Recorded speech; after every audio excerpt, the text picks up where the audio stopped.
Hitchmough,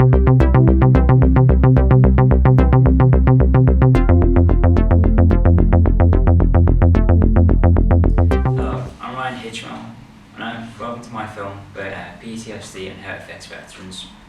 This is a very personal subject to me, as many of my family have served in the armed forces and many of my friends, and they have seen experiences that will haunt them forever, as many do with thousands of veterans who just served in Afghanistan and the wars before.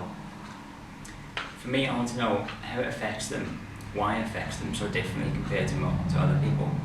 And so for me, I've done several interviews with veterans to find out why it affects them, how it affects them and their family, and just some of the experiences as well, so that we can get a sort of their perspective of what they went through.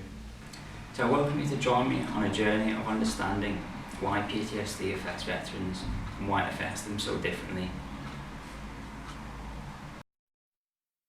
First question, so what did you do in the army, and what were some of the things you've done, like your favourite things, and some of the places you've been? Well, I was 12 years with the Royal Artillery. In that 12 years we changed from one weapons to the other. Yeah. I served with a thing called the MFL, which is Hitchmough Mobile Land Force, and we could be called out, you know, at a minute's notice. Like one year in 1979, I was home, went home that day for my Christmas leave, and I got a phone call that night, the next day, Christmas Day. I was in Rhodesia, and it was that type of thing. So I served 2 tours in Northern Ireland, 4 in the Falklands, and I also went to Oman as, they called us advisors, but kind of wasn't advisors, but any soldier know when you say advisors, just the government hiding things. Yeah. But nice places. So I went to Norway, Denmark, Cyprus, certain Belize, and various other little nondescript places. Yeah. Kenya. So I had some very, very good times there. I mean, also some very bad ones. But you take the rough with the smooth, don't you? Yeah. It's kind of like Northern Ireland, because a lot of people in the men's right now, it's Afghanistan and Iraq, that's most recent. A lot of people tend to forget, like Northern Ireland, it wasn't that long ago finished, so. It wasn't that long ago. I done my first tour in 1974, and that was in the Ardoyne in Belfast, and it was known for the shootings, mostly in the Ardoyne. But, you know, it wasn't like a conventional war as such, because at that time we were still calling it a police action. Yeah. But it was hard to do. On the first tour, we lost 3 people, and we had another 6 wounded. You know, and it's hard because you're walking down the streets and, you know, you feel like, because like everyone's hating you and hiding, and it can be quiet and that's the biggest part in Northern Ireland. It was the boredom. Yeah. You could go weeks and weeks and weeks without anything happening at all, and then all of a sudden, boom, it goes up. I mean, you notice little things, like when you walk the streets, if the residents there aren't using one side of the pavement, you stay away from it. You know, little things like that. There'll be like a little riot, and then they'll press apart the kids and the women and pull up on you. But you can't shoot back because the women and children have gone back. And they had this thing called the green card. So many warnings, you've got to give this warning, that warning, that warning. Hey man, you check before you give that warning. Yeah. So, you know, I don't know anyone that give that warning. You shoot, but you say, yeah, you're giving the warning. Yeah. But when you lost your mates, it was hard, yeah. I remember particularly, I won't say his second name, don't know if his family will ever see this, but Joey was. And he got shot in the old Park Road. And I grabbed hold of him, but I knew he was dead when I was grabbing him. You know, just limp. It's so sad. But I can't remember certain days. And I feel bit of thing like that. So it was hard in that way. It wasn't like what we call conventional wars. See, I know you're saying like this and artillery, but when the artillery went to Northern Ireland, we did an infantryman's role, obviously. So, And in the Falklands, it was just wet and cold, doggy, pissed down. I was doing my normal job, I was a gunner then, so Yeah. that was what I was training for. But, you know, that old man in the middle of a desert, I mean, fighting a war for them, and you can't even tell your family there. Yeah. That's a hard part. Sometimes you have to go to places and you couldn't tell your family where you were. So, they kind of think you're lying to them. And you could tell a lot of lies to your family sometimes. And it had a great effect on your family. So, Like, from those experiences, what's it like living with that, knowing that you've seen, and like, living with it. yeah. I don't think I never really learned to live with it. I've learned to accept it as being a part of my past, and it's something I'll never say forget about. It's always in my mind at times, and as I said, certain dates, certain times, bound it comes flashing back to me. So I don't think I've ever learned to live with it properly. Maybe with the help of this association I'm with now, I'll find that easier, because I think I'll make you aware that after leaving the army, I very quickly become alcoholic. And trying to deal with things, but I've been like drinking maybe for 30 years now, because I couldn't cope with things in the head, so no, I've never had to deal with it. But so far, how does it affect your family life? Sometimes I'd be angry and things like that, and as I say, I took to the ale. I suffered a lot from depression. I've been a lot of times on psychiatric wards because of my depression. A few times I've actually started to commit suicide. So it did affect my family in a big way. Like 1996, my wife couldn't take it anymore, so we separated and we divorced. And I can't don't blame her, but she had the children to think of as well, so. And I'm only just now, after maybe 20 years, starting to get in touch with them now. My children have grown up and I'm getting in touch with them now, and my grandchildren, so hopefully that'll work out, yes. Hopefully I can give the grandchildren better life than mine. Do you think this place has really helped you to get? Yeah, tremendously, yeah. And like I say, especially with the service and being here, you know, I've gone through detoxes and other rehab places, just totally civilians, and they just didn't get you. Yeah. They don't understand soldiers at all. Well, I wouldn't say soldiers, say servicemen. They just don't understand it, they don't get it, and it's never worked with them, and I couldn't work with them. So in the end, I just said, away and back on the same old game again. Why do you think veterans do hate it, and do you think they should or should not? I think they're mostly because we're proud men. You don't want people to think you're weak. Like, I know it sounds strange. You're not weak, but you don't want people thinking it. I guess as well, people see soldiers as being like And superior, like really strong. Yeah, and you're supposed to be strong with everything. But we're not all, you know, soldiers crap. Yeah. But I'll tell you about going to a war, you don't know what you're going into. Yeah. And no one trains you. They say it's a fight a war, they say it's to kill people. But they don't train you to how you feel about losing your friends, about actually killing someone. Yeah. Maybe the enemy, yeah, and you will kill them. But when the action stops, it hits you when you stop and you sit down, and then it all comes, and you know, you're human being, you took someone's life. Yeah. It's not an easy thing to do, but you do it, you kind of do it automatically, you train to do it, so you do it. When they try and deal with it, like going to the NHS or trying to talk about it, why do you think it's different for them? Well, you try to deal with it first inside yourself, and then many veterans end up, by doing it that way, causing a lot of problems for themselves. With me, there was alcohol, so much drugs, and he tried to talk to himself, and because you're holding it yourself and you're not involving anyone else, it's difficult, it's a thing you can't do yourself. And up until recently, there hasn't been places where a veteran can turn to, to have that understanding, to understand him as a person, where, like I said before, I've been through a lot of rehabs and a lot of detoxes. Hearing about I was actually on a detox when a chap who's an ex-soldier told me about Tom Harrison. And I never found out about it, you know, because I was seeing me GTP, I was seeing psychiatrists. None of them told me, oh, we're even aware of Tom Harrison.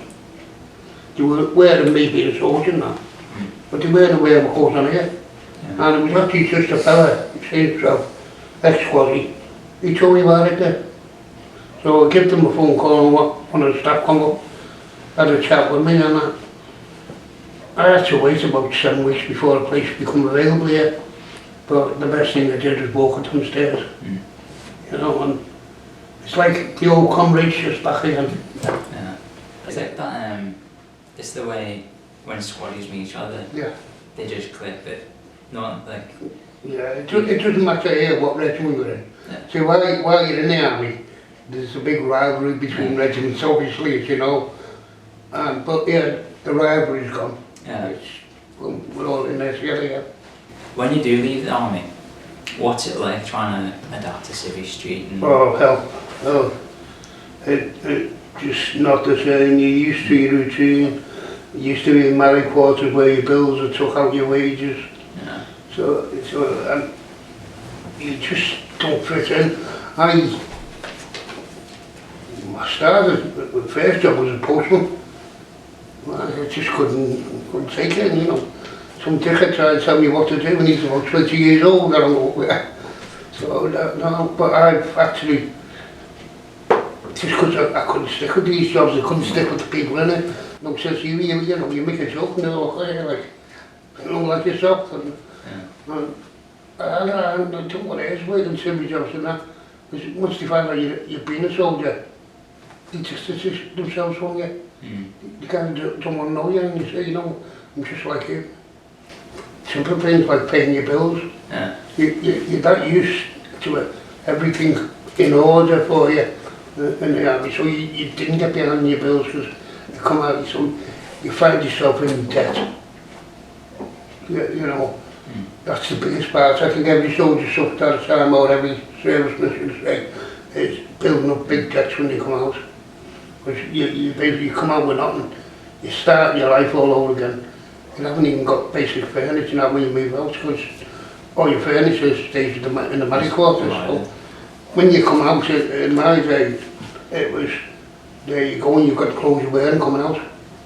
And you know, just things like the Hitchmough and the psychotherapy sessions within the army now. When I was in the army, you'd done your time, that was it, you were gone. There was no support outside the army, so it was a case of get on with it. Well, I couldn't. First interview was a man who served in Belfast. I found that his experiences were very unique, as this was an area very close to Britain itself, a conflict almost forgotten. He shared some very intimate and very personal experiences that were very touching. They helped me understand a lot of why it affects them, and also how it affects their life after the army as well. This interview was with a veteran from Afghanistan who served with one barra and done a lot of special forces work. I found it very interesting to hear some of his experiences as it relates to some of what my dad did in the army himself and in Afghanistan. And we also managed to see some of the experiences of Afghanistan itself, which was a very recent conflict that recently ended. And he also shared the experience of what happens when he returns and how it affects his family, which I found very interesting and very relatable. Got a first question. So, what did you do in the army, and what were some of the things you've done, like your favourite things, and some of the places you've been? I joined the army at 16. Done my basic training, and went straight to 1st Battalion Parachute Regiment. in 2008. I was then deployed to Afghanistan 2009, Eric 10. With a squadron of the SBS as well. First couple of months were quiet. Our job out there was nighttime operations against high value targets. So basically go out with chopper, land on or land off, walk to the target, take prisoners, etc. Just a couple of jobs were dead ends, but a couple of them were quite cheeky. A couple of gunshot wounds, and towards the end of the days of Shanghai Day, at the time, you just adapt to it, don't you? I mean, the head going down screaming, which plays on my mind now, like, but you train to adapt to things in war, while you're in there, you know what I mean? You say you had PTSD? I've not been diagnosed with, but since I've been out of the army, but since I've retired from Afghan, I know I've changed personality-wise. I've obviously turned to drink. Yeah, as soon as I got back, I just hit the zinc every day. I didn't think I had PTSD until people now, 4 years later, 5 years later, are telling me what PTSD actually is. Because being in the palace or you just the army, you don't show any weakness. It's the way you get built. Everyone assumes that soldiers are tough, that well-done, that they can handle it, but after being at Afghanistan, when you come back to your family and that, what was it like after that? Well, luckily I do remember getting back. I got back, I had my girlfriend and family all in the house. My dad picked me up from the train station, drove me back, and before I could go, I told him to stop for a pint. Walked in my local boozer, a pool cube hit the floor, and so did I. The bang off the pool cube. Automatic reaction was to hit the deck. My dad said he alright, but yeah. So I was embarrassed, so I left the pub and went home. Didn't really talk to my family, just went straight upstairs. Everyone thought, well, what's wrong? Why aren't you happy to be back? I was, it was just, I wasn't ready to. I couldn't adapt to civilian life, back with your family and stuff after being out 7 months. I don't know. So why do you think veterans suffer differently from like what they experience, and because people get PTSD from other things like seeing a train crash and all that, but for them as a civilian it's a lot easier to deal with it, but for a veteran it's a lot more difficult. So why would you say that is? I think it's because it's come a situation in Afghan or in war zones, a lot more extreme than anything that can happen on Civvie Street. I mean, like your best mate's getting blown up, limbs everywhere, seeing dead women and children, collateral damage in war zones. I think because it's continuous, day in, day out for 7 months, it's not just one event, it's more than one. I think, and obviously, you said your dad's done multiple tours. I mean, different war zones, different tours. Eventually, it will build up on you, no matter how big and hard you are. When you did leave the army, what was that like to adapt to civilian life? I mean, personally, I didn't want to leave the army. I had an accident and I had to get discharged. But it was hard, because I mean, I joined just after my 16th birthday. It's all done. So I did go downhill when I left the army. I just felt sorry for myself. Couldn't adapt. With my injuries, I couldn't do many jobs. So I got pensions off as well. I was just sat at home, depressed, went through bad depression, anxiety. I was just drink every day. Homeless, but I think most squad veterans will hide it up to the point of when they're broke. And then eventually. This interview was a man who served in Bosnia with the infantry, and he was involved in a vehicle explosion that injured him quite seriously, and many others. it was very interesting to experience this with them, as not many veterans are willing to share such an experience. And so it was great to hear finally, I'll try that again. Okay, take 2. This interview was a man who served in Bosnia with the infantry and unfortunately was involved in a vehicle-borne explosion. He injured himself very seriously and several others. It was very interesting to experience this with him, as not many veterans like to talk about these types of experiences.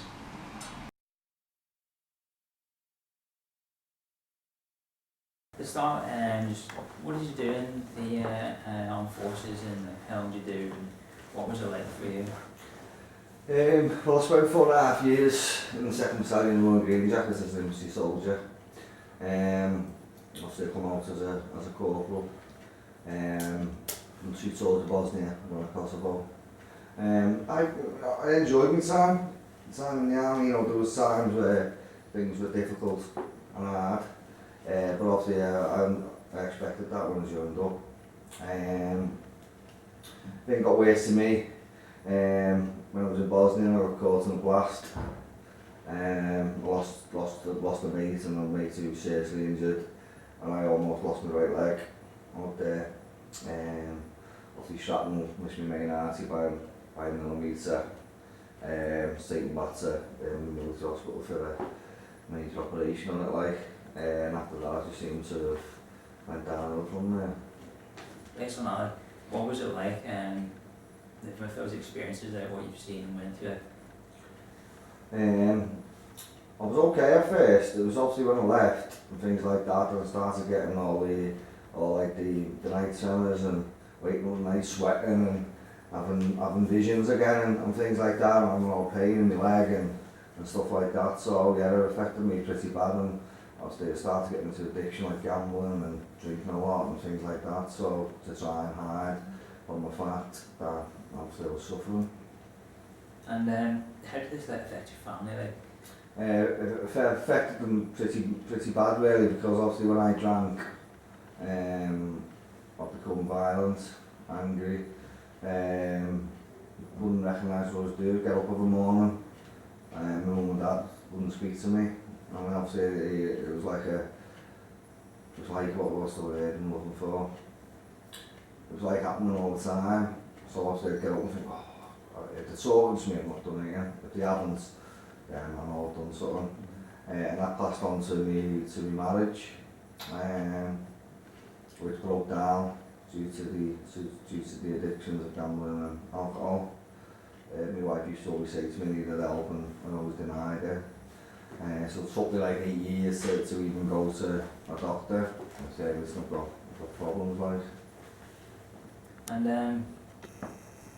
going to point out like 8 years to talk about, why do you think veterans hate it, and for yourself, why did it take so long? I think obviously being in the army, you know, you're trained to be a man. Yeah. Do you know what I mean? And I think men kind of hide certain things and stuff like that. I was, you know, I didn't want to be the person who went to a doctor for crying for help. Do you know what I mean? I just thought I'll just get on with it like a man. Do you know what I mean? So, but in that time it affected a lot of my family life, my personal life. You know, with friends, and lost a lot of friends due to it. So yeah, I mean, I think the reason solely we hide behind that fact, or we've got problems, is we're men, and we're not like a woman who will seek help and stuff. I think it's more, you feel ashamed to go to hold your hand and say, yeah, listen, I need help. I think it's worse as well for veterans. They're seen as, you know, tough and strong-minded, and that when they go there, they're supposed to be able to deal with it. I think it's a lot harder for veterans to deal with it compared to a civilian who's seen something traumatic, and trying to explain what you've seen is I'm not, I could just adopt it. It's just too difficult. Yeah. What is that like, trying to explain why is it so difficult? It's hard work. I mean, it really is. I mean, you know, there's been times I try to speak about it to people, friends, and they just don't understand. They kind of laugh it off. And obviously, when I did finally get diagnosed with PTSD, it was like I just really didn't know. Do you know what I mean? Everything I went through, I think he dealt with a few military personnel, but he also dealt with like people in the fire brigade and normal civilians and stuff who, you know, and then he was explaining the post-traumatic stress disorder. So I just thought, oh, bollocks that, to the name and stuff, and then he was saying, you know, well, it's not just army people that would get it, you know, it could be anyone, you could get battered in the street, and obviously, you know, post is the after, isn't it? And then the trauma is what you deal with, and the stress and stuff. So, yeah, I mean, it was hard. I mean, I was lucky enough that he kind of understood, but before that, I mean, you know, they were trying to deal, I was with a nurse, and I was going every week before I got diagnosed with PTSD, and she was just learning me how to deal with my panic attacks, just me breathing. I'm saying, this is not helping, I'm still getting them. Do you know what I mean? I'm still getting nightmares and stuff, I'm still angry, I still feel violent towards people and stuff, and this is not working. Do you know what I mean? And she just wouldn't listen. So I went back to my doctor and said, this is not working. And I got referred to the psychiatrist then who diagnosed it straight away. So it was very, very frustrating. Do you know what I mean? Where it was.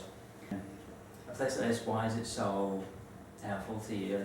Because here it's a lot different from going to like your normal doctor, because here there's other veterans here. Yeah. What do you mean? What do I feel like about being here? Yeah, like why is it been helpful to you? Well, I don't think, I've never been in a normal rehab, obviously. Well, I know this is normal rehab, but what I mean by that, I mean obviously, you know, a civilian rehab where I'm sitting there with people who've never been in the army and stuff like that. I would never open up.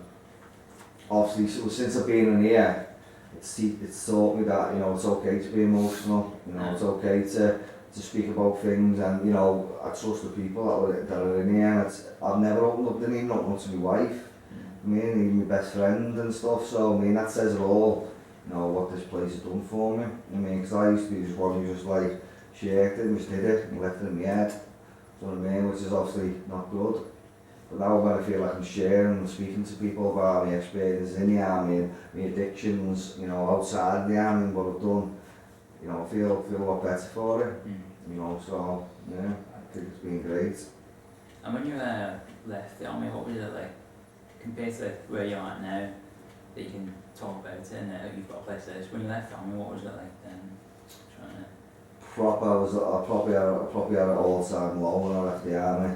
Do you know what I mean? Trying to find that place where I felt welcome, or I felt, you know, I was wanted and stuff. It was like, I didn't, you know what I mean? I just come out and didn't get any help, do you know what I mean, and stuff, and they never told me about my leg and stuff. Like now, people are saying, you know, you can claim and stuff, and I said, well, I've never told that, do you know what I mean? And maybe that man inside me, I feel embarrassed to do that and think I don't want to insult the army and stuff and things, but now I'm thinking, well no, you know, I got that on active service, do you know what I mean, and it's affecting me now, so, you know, but that person who left in 2002 to now, I mean, in a short space of time, I've been here 10 weeks, it's totally different, my mindset, that I was working and stuff, and I'm obviously learning more and more each day to speak to people when I am feeling down and low.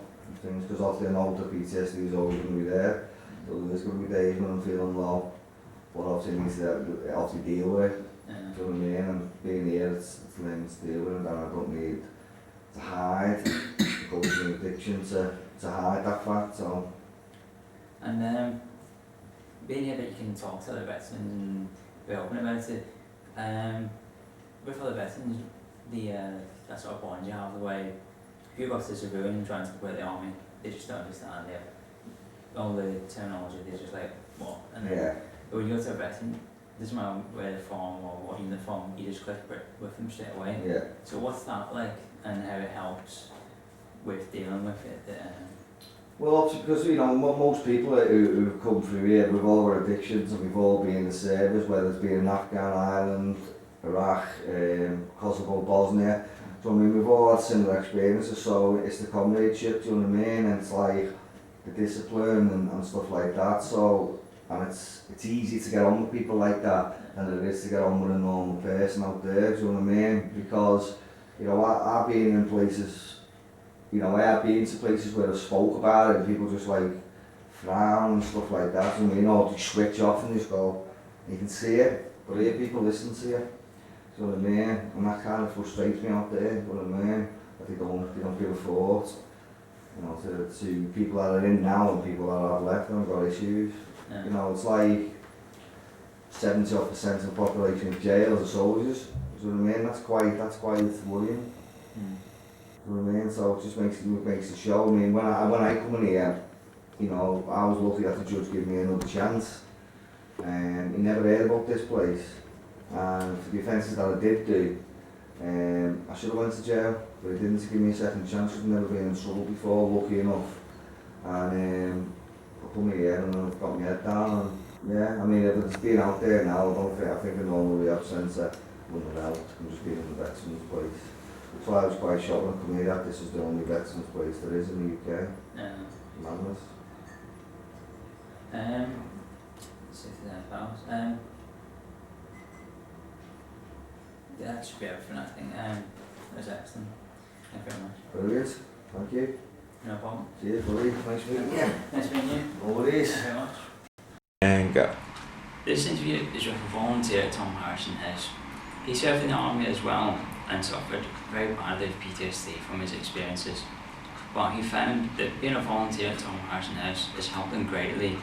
That both helping other veterans and being around them has helped them, which furthers in the point that many veterans will only be able to. I was trying to explain the way veterans being around each other will help them. Okay, so pick it up. He found that being around other veterans was very helpful in helping him understand PTSD himself and deal with it in his day-to-day life in Civvie Street. Okay, so now what you want to do is close out the video, and this is about how much you've learned, and tell a bit about yourself. You didn't mention your dad once about this, but so now you can. And you know, thank you for watching. So then what you want to do is that in the end, you want to walk off that way. Okay. Yeah. Okay, and so this is the outro. Action. Thanks for watching this film. I hope you've enjoyed it.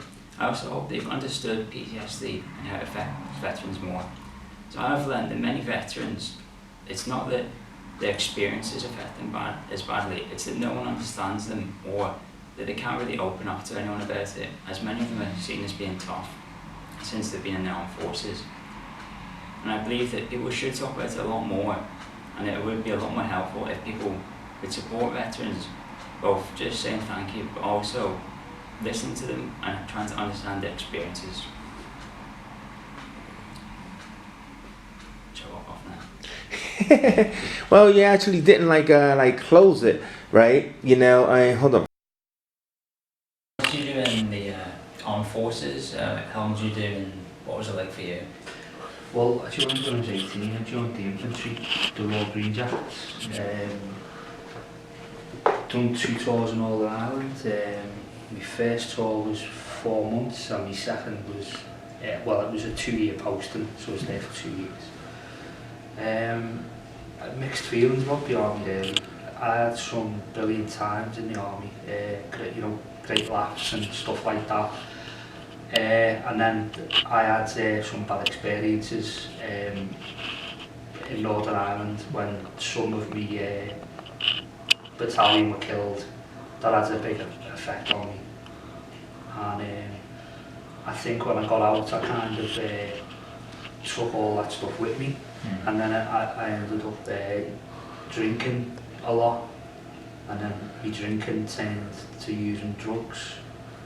And then that was going on for a few years until I found AA, and then I got sober in AA. Sober and clean, and I've been sober and clean 15 years now. But I think the trauma side, I'm still trying to deal with that, and I think it can all be a bit vague. It's like you don't really know where to go to get the help that you need. And I think that needs to be more clear for people that get out of the forces. But I think places like Tom Harrison House are a good place to get help, you know, and they can signpost you to different places. So yeah.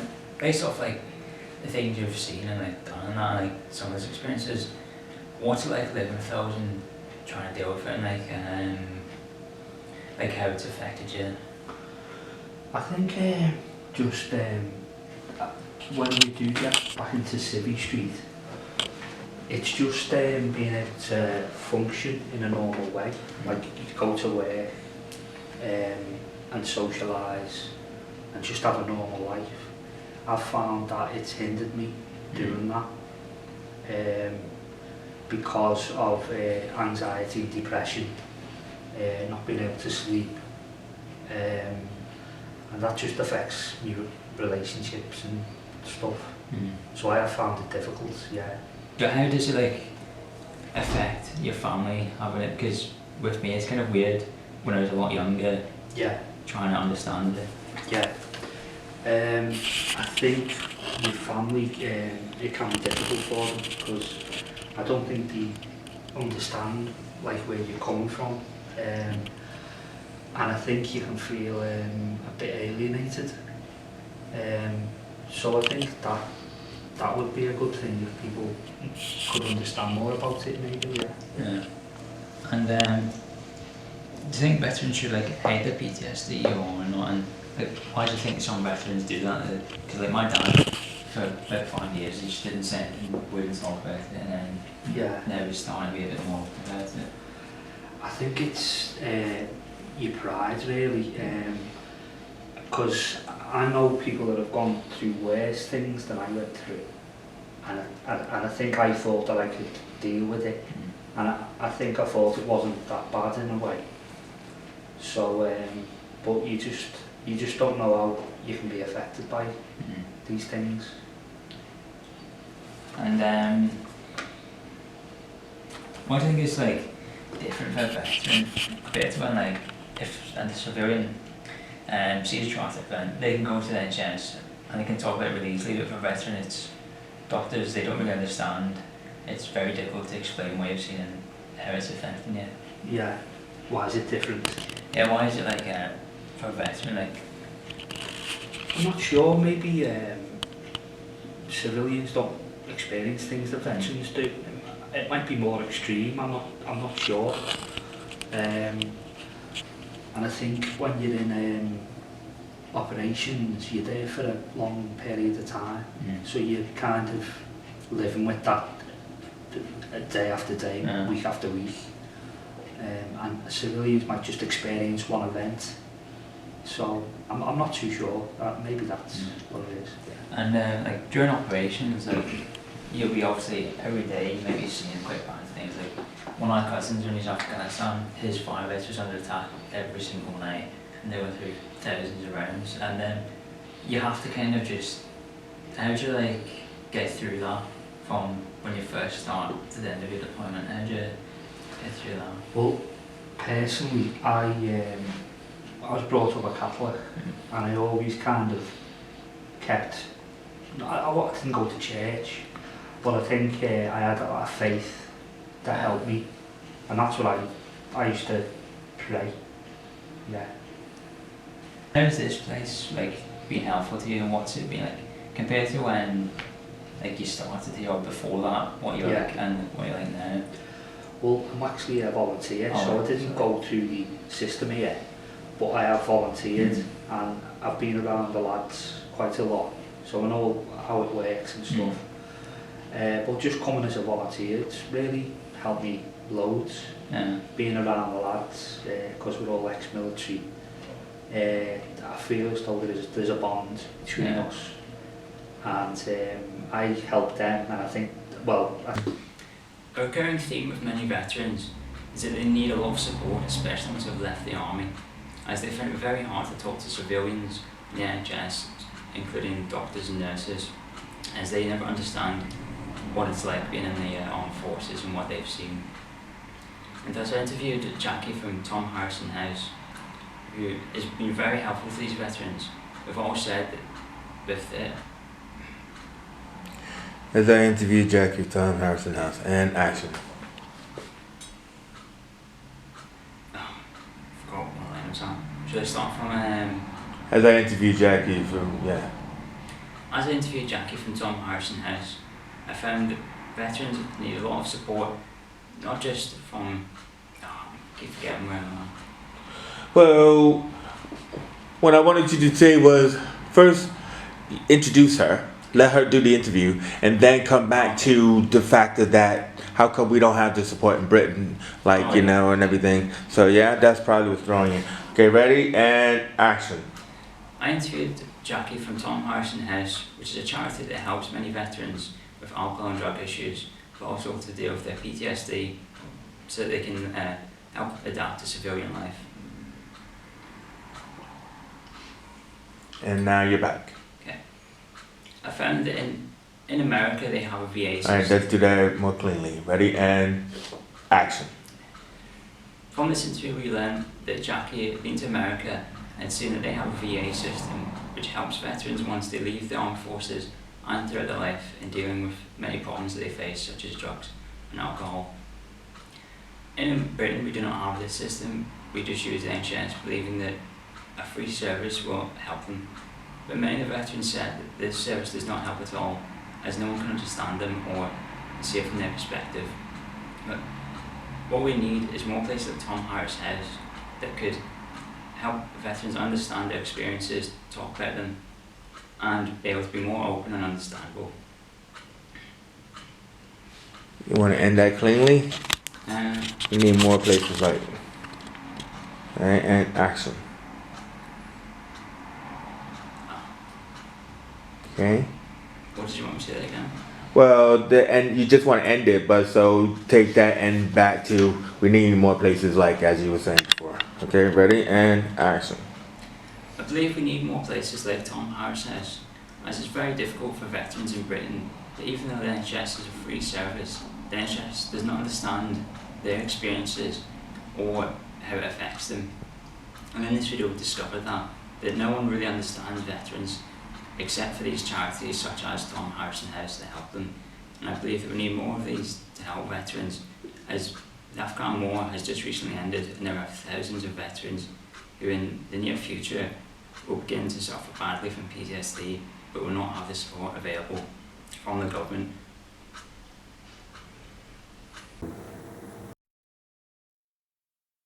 Over in America you get the VA and it's all tracks veterans and looks after them and gives them all the help they need.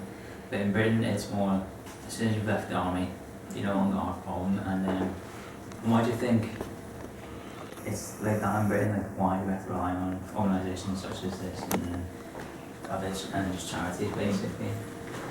I think what happens in the UK is that because our system is very different from America, so because we've got a free national health service and America hasn't, they obviously then set up the VA system to make sure that veterans didn't have to pay for their treatment and that they wouldn't get lost in the cracks. So we've got the national health system, so I think what the government and the MOD think that veterans can leave and automatically they'll just be cared for by the NHS as everybody else is. But what they've not understood there is the nuances of the kind of risks that occur when people leave the armed forces, particularly those who don't manage very well after transition. So we know lots and lots of men and women do really well after completing their time in the armed forces. And that's fine that they go into the NHS and they negotiate the system really well. What happens with particularly the people that we see at Tom Harrison House is they don't know how to negotiate the system very well, and actually because they've never had to manage systems, they've been in a big system, which is the British Armed Forces, but that's really taken care of them. And they've never had to manage or negotiate their way around a system, so often many of them drop out of mainstream services. And so, you know, kind of we've got experiences of men here, men in particular, who've lived on the street for up to 12 years. And they've developed a drug and alcohol habit because that's the only way to kind of take care of themselves, really. That's the only way that they can kind of rid themselves of their own pain, so that what they do is self-medicate with drugs and alcohol, and they feel like that takes care of them. Of course, it doesn't in the long term, and then they end up here. And so you have to have charities set up to take care of people because the NHS don't and won't fit everybody else's needs. Yeah. I think it's with the NHS, it's like, for a veteran to go to that, you're basically trying to explain your experiences and what you've seen to a civilian who's got no idea what he's talking about and they can't relate in any way. And so what do you think with more helpful to veterans, like in terms of NHS, what should be done? Like, could actually help them? Like, how would it be better for them to understand what could be done? I think what's really important is that we have appropriate veterans tracking into particular areas, particularly mental health support and substance misuse support, aesthetic support, so that veterans can get into the system really quickly and be tracked into the system really quickly, so fast forwarded in, supported in that system and not able to drop out through the cracks so that they're monitored. But obviously that kind of depends on whether someone wants to disclose that they're a veteran or not. Yeah. In America, because they've got the VA system, it's in everybody's best interest to disclose that they've served, in the American services, because they'll go straight into that service. Where here, often there's a kind of bit of a debate about whether people want to disclose or not, whether they want to remain private around their veteran status. Not every service asks, I've never served in the British Armed Forces. And so people don't even know whether the clientele that they're serving is actually a population from the veteran population in it. So I would like to see kind of fast track services for veterans, and I'd also like to see some very specialist service for veterans. Tom Harrison House is a specialist service for veterans, and I think it works well because it's mainly veteran to veteran kind of support, but with a mix of other people in there as well to ensure that we're not just taking them from one setting to another set, so assessing and ghettoising them in that place. In Britain, we're really reserved. We're like, if you see a veteran down the street, no one really says anything. You'll obviously look at things like, oh well, it's solid. Like, they don't really, like, they don't buy much, they won't say anything to them. And then over here, we're a bit more like, it's more controversial with what's happening in Afghanistan and Iraq. And so why do you think it's like that in Britain? That in Britain we're more reserved rather than America. You're very open about supporting veterans. I think there's a cultural issue. So of course Americans are a bit more out there and more expressive than the British are. But also I think what they've done is they've learned from mistakes. So they made some very, very severe mistakes around the Vietnam crisis. And I think as a result of that, they've learned that they didn't treat their veterans very well at all. And so they compensate for that now by developing very specialist services, good quality service, good access into services, kind of completely trying to eradicate veteran homelessness, completely trying to do that. And I think as a result of that, they celebrate much more. So whilst I was recently in America working in a veteran-specific treatment centre, I was walking from one building to another, just in Times Square, with some of the staff. And as we were walking around, we went past a kind of like a burger restaurant, and there was a whole load of guys in uniform sitting in the restaurant having their lunch. And some of the staff members knocked on the window to them, and the guys looked up and they went, "Thank you for your service." And immediately the guys all started to clap in the restaurant, and it was just an incredible feeling. And I'm not massively patriotic by any means, or even though I do this job. I do the job because I care about the men, not necessarily that I'm a big patriot, but I felt really, really very proud in that moment that kind of interaction was happening. And I'd like to see more of that, really, of just not us doing massive big shows of that, but literally going up to somebody and saying, "Thank you for your service, thank you for putting your name on a piece of paper that said you'd be willing to give your life for this country." Whether you went out into a war zone or not doesn't bother me. What bothers me is that people have signed a piece of paper to say, "I waive my rights and I'll give up my life for this country." And then actually they did that, and once they stopped serving, then they're just pushed aside, and so many of them end up homeless, using substances, and can deteriorate so quickly. The whole point of this film is to just get a better understanding of PTSD, how it affects soldiers, why they don't like to talk about it, why they hate it, things like that. And So I just wonder, like, your experience with PTSD with, like, the people that come in, like, there'll be some people who might not be that bad, and there's some that have got really bad PTSD and don't even want to talk about it. So what's it like with in regards to that? We obviously work with guys who are addicted first and foremost. So in order for them to come in here, they need to have an addiction or alcohol issue. And PTSD for us isn't something that we treat. What we do is we train all our staff to be PTSD aware. So they're all aware and all informed, but we're not going to treat the PTSD alongside the addiction. And the reason why we do that is because many guys with PTSD will have gone to specific services to get help with that.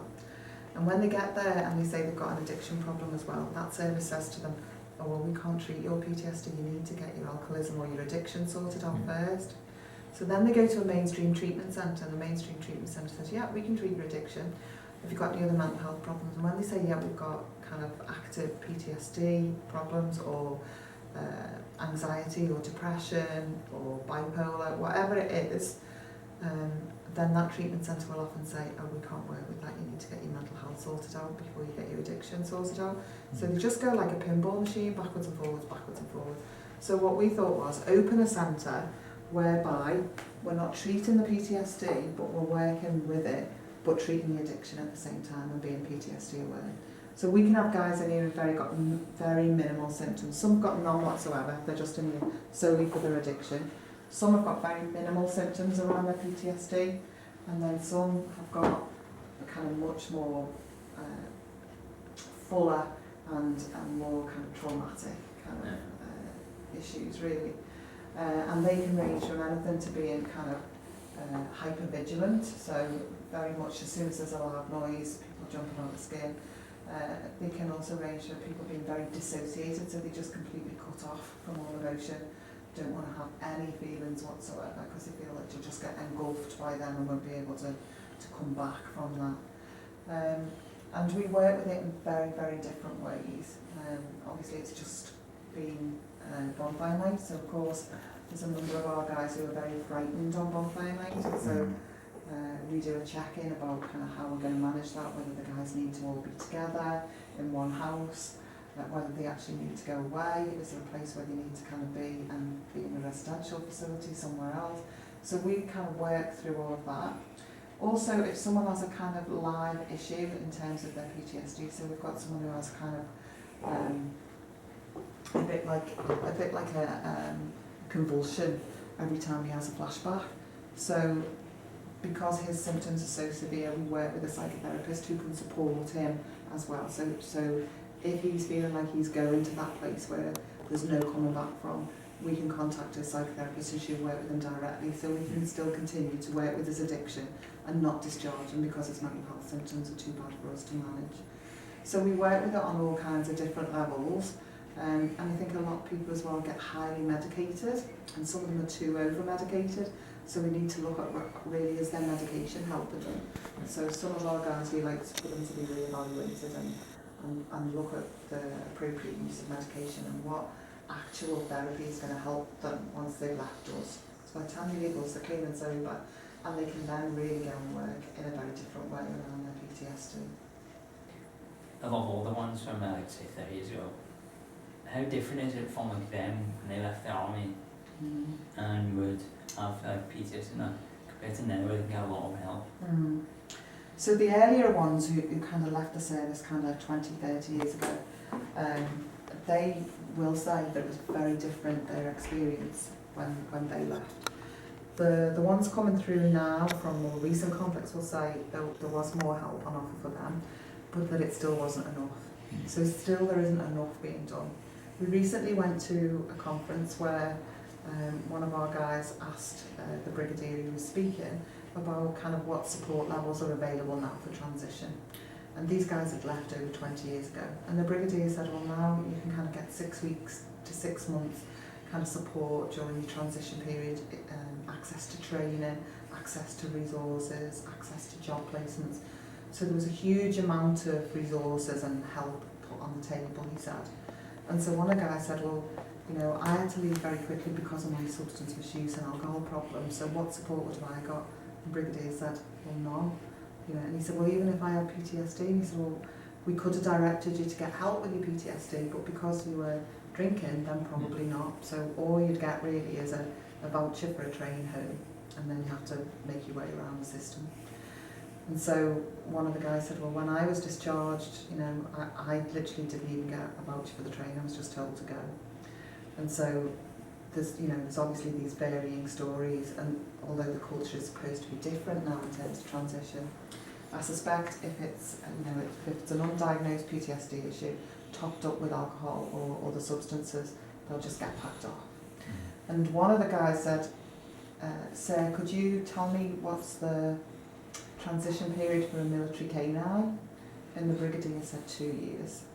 So for a dog is looked after for 2 years. So if it's been a military dog, it's placed kind of in a compound, and that compound, that trainers would go in and kind of retrain it again, because it's been trained to kill and defend, and the dog's retrained again, and then it goes to a foster home, and then it goes to a forever family. But that period can take 2 years, and that's paid for by the MOD. Whereas our guys, particularly the ones here, who luckily got 6 minutes, never mind 6 months transition period. So you can see that although it's supposed to be changing, those who've got undiagnosed PTSD that's been masked with alcoholism really didn't get very much support at all. Yes, because it can take years to come out. When they're getting discharged or when they leave, there's nothing there. Starting says, oh, you're fine, and then 5 years later they're not. And often when they leave and they're having their interview before they go, where they're doing all their mental health checks and assessing all their service vulnerabilities before they leave, often because a guy wants to get out, he's not going to answer all the questions. Well, yeah, I've been feeling really bad, or I've been having these flashbacks, or I've been thinking about self-harm. They just go, yeah, I'm fine, because they just want to get back. They want to get back to the families. They don't want anything that's going to detain them. They don't have to go and see the company site. They don't want it. And so many of them just don't tell the truth at the point of leaving, and it's only years later as it gets worse and worse and worse. And then at that point, you don't know where to go to get help. No. So I just thank her for allowing you to follow her today, and the veterans, and in the support of your journey in making this film. Yeah. Wait 1 minute. Okay. 1 minute, Frank. I just like to, Okay, I'm gone. I'd just like to thank you for letting me do this project, and for all the support, and for coming in for an interview, and for letting me interview a couple of veterans as well. And I'm sure this will definitely help a lot of people. I started this journey as a personal one, mainly to help understand PTSD in veterans, why it affects them, and why it affects them so differently. In this journey, I met some young people in Year 7 and 8 Children School who shared some many experiences and asked many questions about their relatives in the armed forces. And I found it was very interesting to see young people be able to share these experiences, but also be very interested and engaged in them.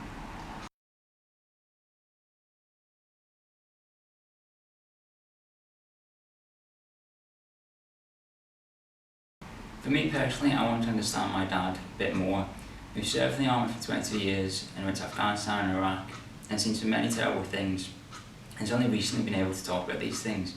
So I wanted to understand a lot more about this and why it affects him so much. In doing this video, I've understood how veterans are so affected and why, and how to help them as well. And one thing I want to say is I have a lot more respect for my dad and people in the military as a whole, as they went through some terrible experiences, but many have managed to deal with it in their day-to-day lives, but also be more open about these experiences and not let them bring them down. I hope this has been as helpful to you as it has been to me in understanding veterans and PTSD as a whole. Thank you for watching.